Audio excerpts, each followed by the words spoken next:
श्री कलिक पुराण में 12वें अध्याय में राजा शशिध्वज बोला कि हे राजाओं, जिनके आश्चर्य के कर्म वर्णन करने योग्य हैं, ऐसे भक्तों का और भक्ति का महात्म्य मैंने तुमसे कहा। कहिए अब क्या वर्णन करूं? ये सुनकर के राजे बोले कि हे राजन, तुम विष्णु भगवान जी के परम भक्त हो और सदा सब प्राणियों का कल्याण करने के उद्योग में लगे रहते हो। अहिंसा आपका परम धर्म है, फिर आप हिंसा आदि दोष करने में क्यों प्रवृत्त हुए, ये कहिए।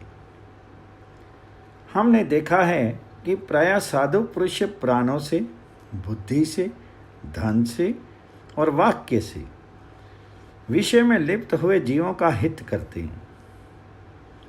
ये सुनकर के राजा शशिध्वज बोला कि सत्य राज्य तमो रूप जो त्रिगुणात्मिका प्रकृति है, उससे ही द्वैत भाव की प्रतीति होती है। ये प्रकृति ही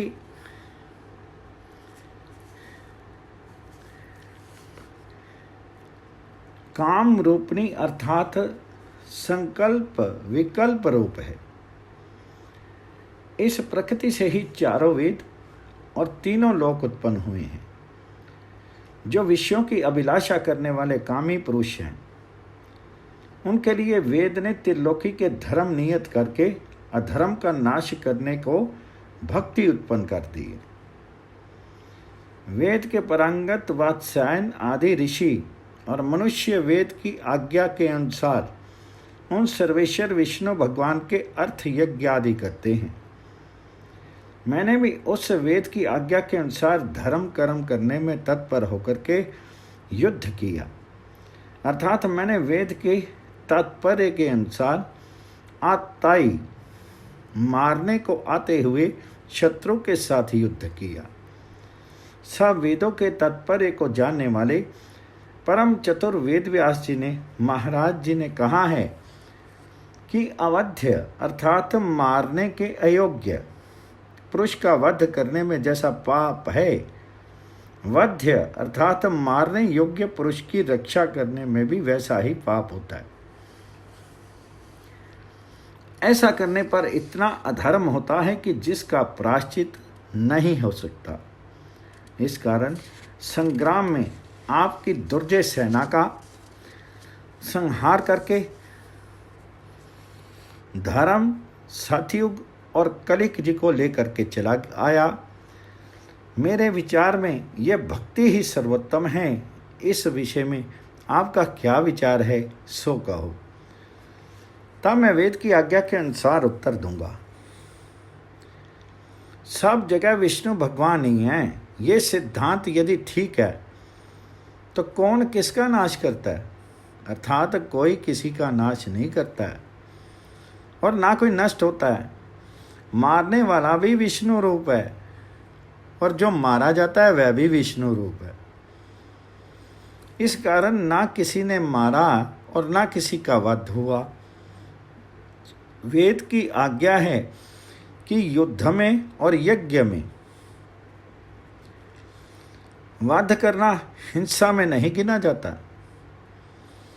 महर्षियों ने और 14 मनुओं ने ऐसा ही वर्णन किया है। मैंने भी इसी प्रकार युद्ध के द्वारा और यज्ञ के द्वारा विष्णु भगवान जी का पूजन किया है। इस प्रकार भक्ति माया का अवलंबन कर सेव्य सेवक भाव से पूजन करके भक्त पुरुष सुखी होता है और किसी प्रकार से सुख की प्राप्ति नहीं हो सकती। ये सुन राजे बोले कि हे राजन शशिध्वज, निमि राजा ने गुरु वशिष्ठ के शाप से देह त्याग किया था, परंतु उस कर्मों के भोगने के स्थान रूप शक्ति में, शरीर में उस राजा निमि को किस कारण वैराग्य हुआ, अर्थात यज्ञ के अंत में देवताओं ने प्रसन्न होकर के उनके शाप से छुड़ा दिया था और देह में प्रवेश करने की आज्ञा दी थी। फिर किस कारण राजा निमि ने त्यागे हुए देह में प्रवेश करना स्वीकार नहीं किया? और सुनने में आया है कि महर्षि वशिष्ठ जी ने अपने शिष्य निमि राजा के शाप से देह को त्याग दिया और फिर ग्रहण कर लिया। हे राजन, भक्त पुरुष मुक्त हो जाता है, उस मुक्त पुरुष का फिर जन्म कैसे हो सकता है? इस विषय में भगवान जी की माया को जानना ज्ञानी पुरुषों के लिए भी अति कठिन है। ये माया अनेक प्रकार के इंद्रजाल के समान संसार को सदा मोह में डाले रखती है। उत्तर देने में परम चतुर राजा शशिध्वज उनका ये वाक्य सुनकर के भक्ति से भरे हुए हृदय में प्रसन्न होकर के बोला, शशिध्वज बोला कि तीर्थ क्षेत्र आदि के दर्शन के फल से अनेकों जन्मों के अनंतर देव के अनुग्रह से जीव को साधु पुरुषों का संग मिलता है।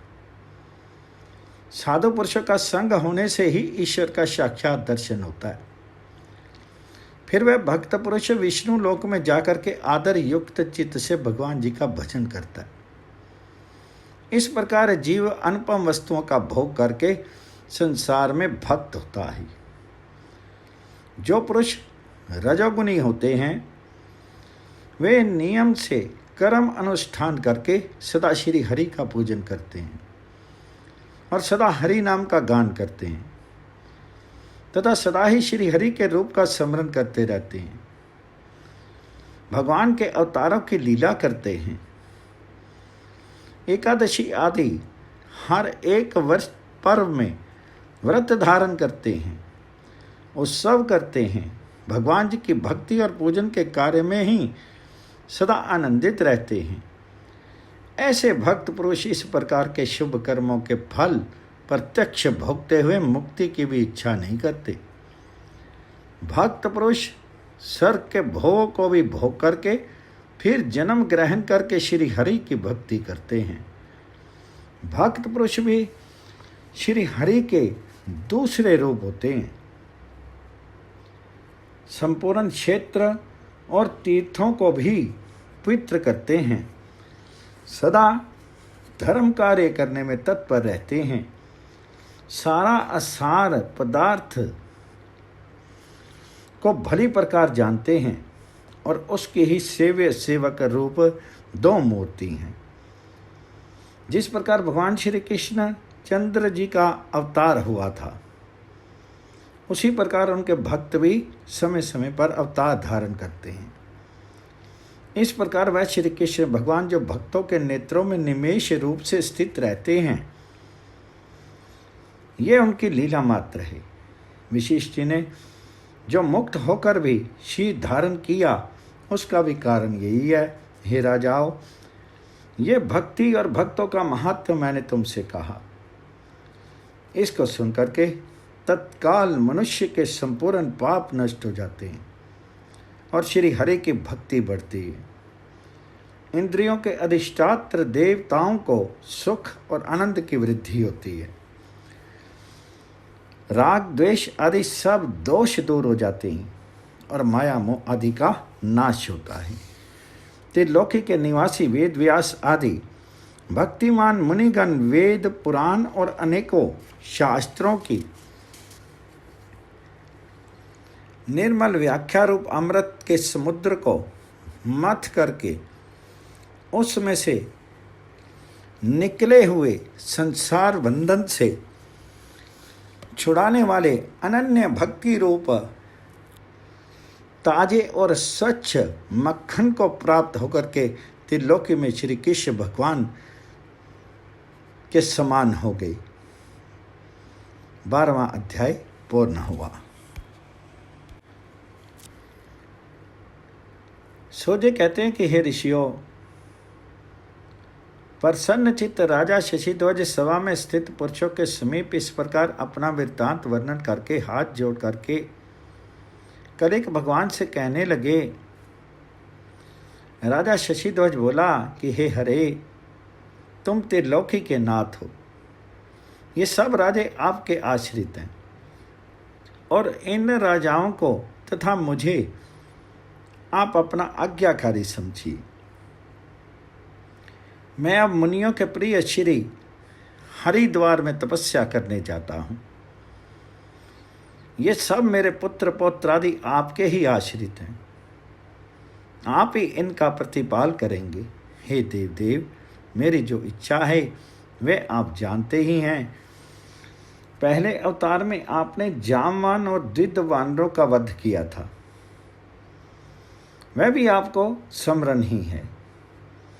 जब राजा शशिध्वज ये कथा कहकर के स्त्री सहित जाने को उद्यत हुआ, उस समय कलिक भगवान जी ने लज्जा के कारण मुख नीचे को कर लिया। उस समय राजे लोग इसका कारण जानने की इच्छा से कहने लगे कि हे नाथ, राजा शशिध्वज में ये क्या बात कही और आपने उसको सुनकर के मुख नीचे को क्यों कर लिया? ये हमसे कहकर के आप हमारे संदेह को दूर करिए। ये सुनकर के कलिक जी बोले कि हे राजाओं, आप इस शशिध्वज राजा से इसका कारण पूछो, यही तुम्हारा संदेह दूर करेगा, क्योंकि ये परम ज्ञानी और मेरा परम भक्त है। राजे लोग कलिक जी की ये बात सुनकर के उनकी आज्ञा के अनुसार संदिग्ध चित्त होकर के राजा शशिध्वज से फिर कहने लगे।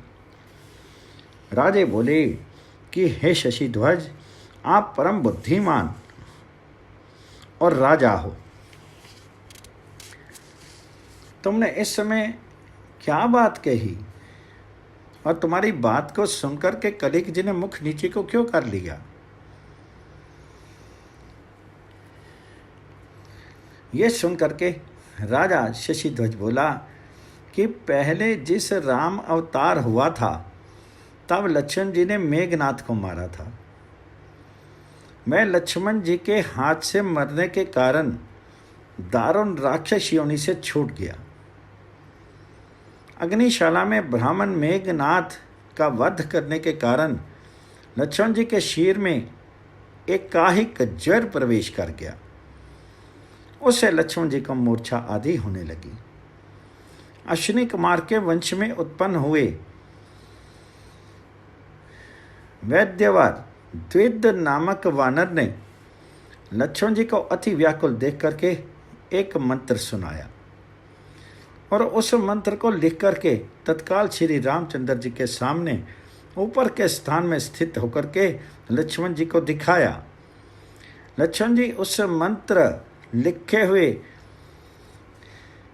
पत्र को देख करके जर रहित और बालयुक्त हुए। फिर लक्ष्मण जी ने उस द्विज नामक वानर से कहा कि हे द्विज, तुम वर मांगो। ये बात सुनकर के द्विज हृदय में अत्यंत प्रसन्न हुआ और कहने लगा कि मैं ये वर मांगता हूँ कि आपके हाथ से मेरा मरण हो और इस वानर योनि से छोड़ जाऊं। ये सुनकर के लक्ष्मण जी बोले कि मैं दूसरे जन्म में बलराम रूप में अवतार लूंगा, उस समय मेरे हाथ से तेरी वानर योनि छूट जाएगी। समुद्र स्योतरे तीरे द्विदो नाम वानरा, अर्थात समुद्र के उत्तर तट पर द्विद नाम वानर है। इस प्रकार लिखे हुए मंत्र को जो पुरुष देखेगा उसका एकाएक प्रतिदिन आने वाला ज्वर दूर हो जाएगा। जो पुरुष इस मंत्र को ताड़ के पत्र पर लिख करके अपने घर के दरवाजे पर लगावेगा और जो उसे देखेगा उसका एकाएक ज्वर दूर हो जाएगा। द्विध वानर लक्ष्मण जी से ये वरदान पाकर के निरोगता पूर्वक बहुत समय पर्यंत जीवन धारण करता रहा। फिर बहुत काल के अनंतर बलराम जी के शस्त्र से मर करके वानर यानी से छूट गया। इसी प्रकार अपनी इच्छा के अनुसार सूर्य के पुत्र लोमहर्षण नमस्यरन में बलराम जी के अस्त्र से मरने को प्राप्त हुई।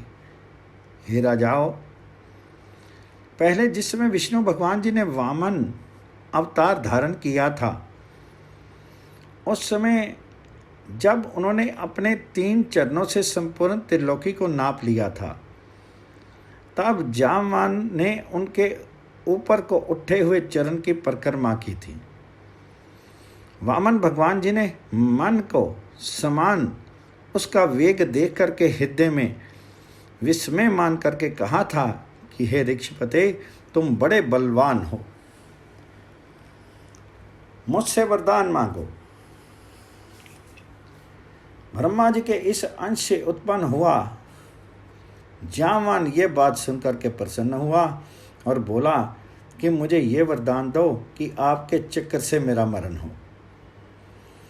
वामन भगवान जामवान के इस कहने को सुनकर कहने लगे कि मैं जिस समय कृष्ण अवतार धारण करूंगा तब मेरे चक्र से तुम्हारा मस्तक कटेगा, तब तुम मुक्ति पाओगे। अतः जब श्री कृष्ण अवतार हुआ तब मैं सत्राजित नामक राजा हुआ। मैं सूर्य की आराधना किया करता था। उस समय मुझसे मणि के कारण श्री कृष्णचंद्र को कलंक लग गया। मेरे छोटे भ्राता का नाम प्रसेन था। एक सिंह ने मणि के कारण मेरे छोटे भ्राता को मार डाला। वह सिंह भी मणि के कारण जामवान से मारा गया। परम तेजस्वी श्री कृष्ण भगवान कलंक से भयभीत होकर के मणि की खोज करने लगे। फिर एक गुफा में जामवान के साथ उनका संग्राम हुआ। उस समय जामवान ने अपने प्रभु को पहचान लिया और श्री कृष्ण भगवान के चक्कर से उसका मस्तक कटा। जामवान लक्ष्मण के सहित श्री कृष्ण चंद्र का दर्शन करते करते प्राणों को त्याग कर मुक्ति को प्राप्त हो गया। परंतु उस ऋक्षराज जामवान ने श्री कृष्ण चंद्र की नव दूरवा दल श्याम मूर्ति का दर्शन करके उनको मणि और साथ में अपनी जामवती नामक कन्या दी। श्री कृष्ण ने जामवती को लिए हुए द्वारका में आकर के मुझे सभा में बुलाया और उन्होंने महर्षियों को दुर्लभ वह मणि मुझे दे दी। उससे मैंने अत्यंत लज्जित होकर के वह मणि और सत्यभामा नामक अपनी कन्या श्री कृष्णचंद्र को अर्पण की। श्री कृष्णचंद्र जी ने भी दोनों की अति सुंदरता देख करके ग्रहण कर लिया। कुछ दिनों के अनंतर प्रभु श्री कृष्ण मेरे पास मणि रख करके सत्यभामा को साथ में लिए हुए हस्तिनापुर को गए। जब श्री कृष्णचंद्र हस्तिनापुर को चले गए तब शतधन्वा नामक राजा ने मेरा वध करके मणि ले ली। इस कारण ही भगवान ने पहले अवतार में जो जो चरित्र किए थे वे मुझे सब मालूम है। मैंने श्री कृष्णचंद्र को मिथ्या कलंक लगाया था, इस कारण उस जन्म में मेरी मुक्ति नहीं हुई। इस कारण मैं इस जन्म में कलिक रूप परमात्मा श्री कृष्णचंद्र को सत्यभामा रूप अपनी रमा नामक कन्या दे करके श्रेष्ठ गति को प्राप्त हो जाऊंगा। मैंने भी इच्छा की थी कि सुदर्शन चक्र के से मेरी मृत्यु हो, सो कलिक भगवान जी के साथ संग्राम में मृत्यु होने से मुक्ति हो जाएगी। ऐसा जान करके मैं युद्ध करने में प्रवृत्त हुआ था। जगतपति प्रभु कलिक भगवान इस प्रकार ससुर का वध सुनकर धर्म के भय से और लज्जा से नीचे को मुख करके बैठ के अति आश्चर्यकारक अपूर्व परम रमणीय इस उपाख्यान को सुनकर के सभा में बैठे हुए राजे लोग अचंभे में हो गए और परम आनंद को प्राप्त हुए। महर्षिगण कलिक भगवान के गुणों से आकृष्ट चित्त हो गए। श्रीमान राजा शशिध्वज के कहे हुए इस उपाख्यान को जो कोई श्रवण करेगा वह सुखी, धनवान, परम यशस्वी और मोक्ष का पात्र होगा। 13वां अध्याय पूर्ण हुआ। 14वें अध्याय में सूर्य कहते हैं कि हे ऋषियों, तदनंतर महातेजस्वी कलिक भगवान ने अनेकों प्रकार की चर्चाओं वार्ताओं से ससुर शशि ध्वज को प्रसन्न करके राजाओं सहित चले गए। राजा शशि ध्वज भी कलिक भगवान से यथेष्ट वर पा करके माहेश्वरी महामाया की स्तुति करके माया रूपी फांसी से छूट करके अपनी प्रीतमा स्त्री सहित वन को चला गया। तदनंतर कलिक भगवान अपनी सेनाओं के समूहों सहित कांचनी नामक नगरी में गए। वह नगरी पर्वत और किले से घिरी हुई तथा विष की वर्षा करने वाले सर्पों से रक्षित थी। अधर्मी राजाओं को जीतने वाले विष्णु रूप कलिक भगवान अपनी सेनाओं सहित उस कठिन किले को तोड़ करके बाणों के द्वारा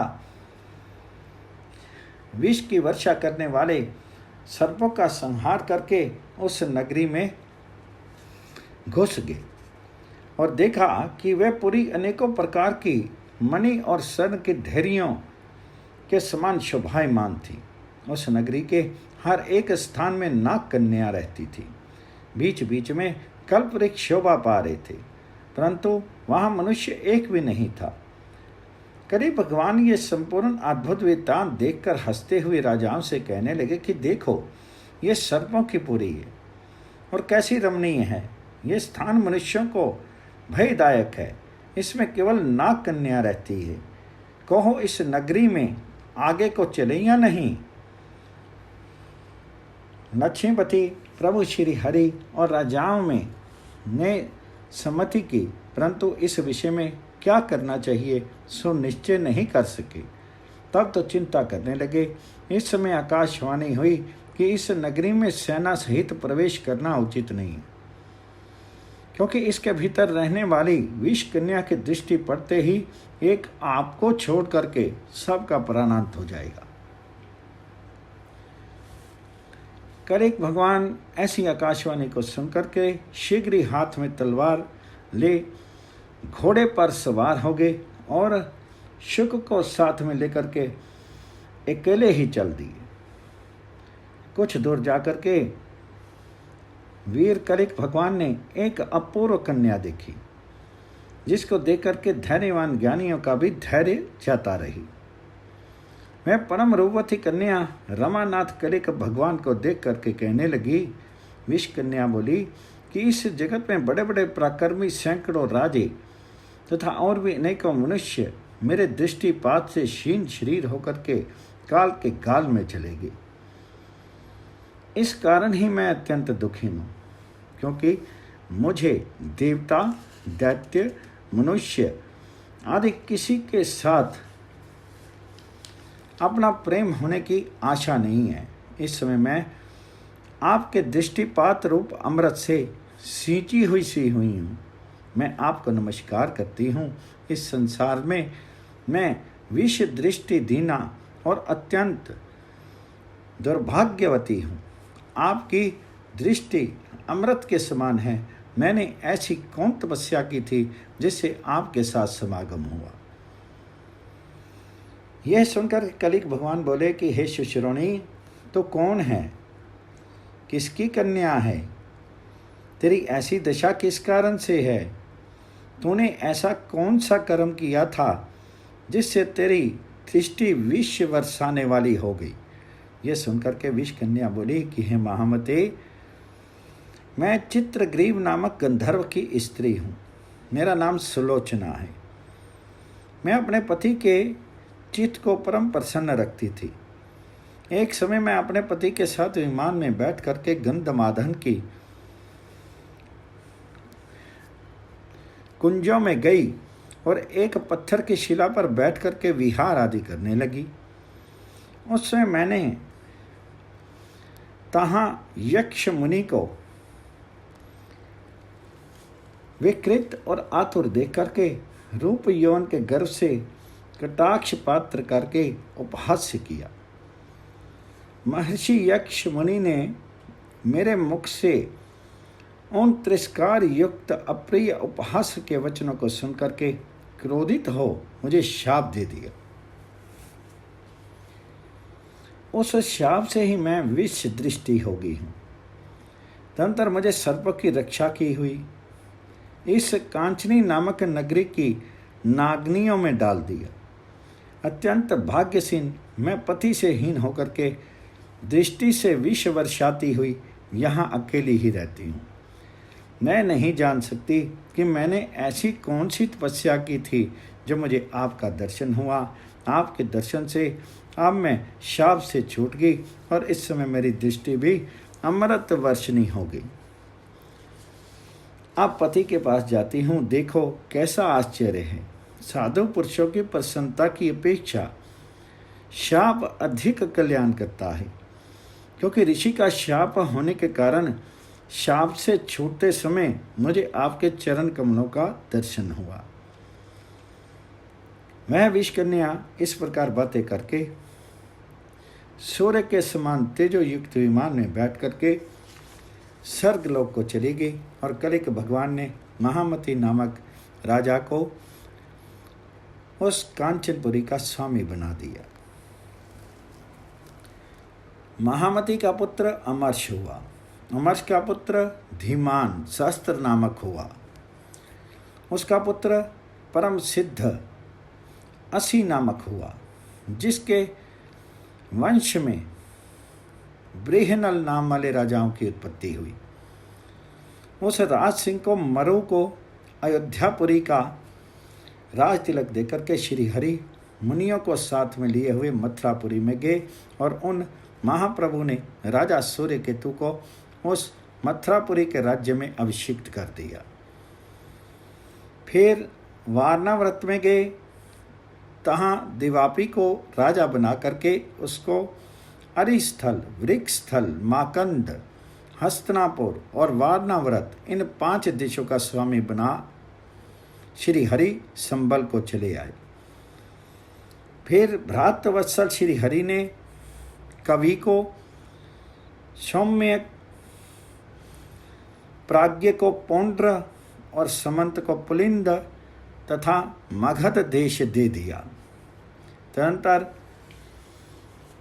जगदीश्वर कलिक भगवान ने अपने गोत्र के पुरुषों को कीकट, मध्य कर्नाटक, आंध्र और ओंड्र सब देश दे दिए। फिर परम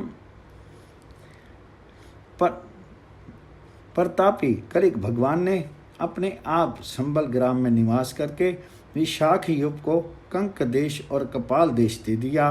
फिर उन कलिक भगवान ने द्वारका के अंतर्गत चोल, वर्वर और कर्व देश, कृतवर्मा आदि पुत्रों को दे दिए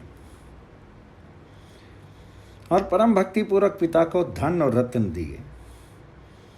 फिर उस संबल ग्राम के रहने वाले प्रजा के पुरुषों को सब प्रकार से आनंद देते हुए गृहस्थ आश्रम में रह करके रमा और पद्मा के साथ आनंद पूर्वक समय व्यतीत करने लगे। त्रिलोकी में सतयुग छा गया। देवता लोग शास्त्र में कही हुई विधि के अनुसार प्राणियों को फल देते हुए सर्वत्र विचरने लगे। पृथ्वी सब प्रकार के अन्नों से युक्त हो गई। सब के सब लोग हृष्ट पुष्ट हो गए। शठपना, चोरी, असत्य बोलना, झूठा व्यवहार आदि और व्याधि ये सब भूमंडल से नष्ट हो गए। ब्राह्मण लोग वेद पाठ करने में तत्पर हो गए। स्त्रियां मांगलिक कार्य करने लगी।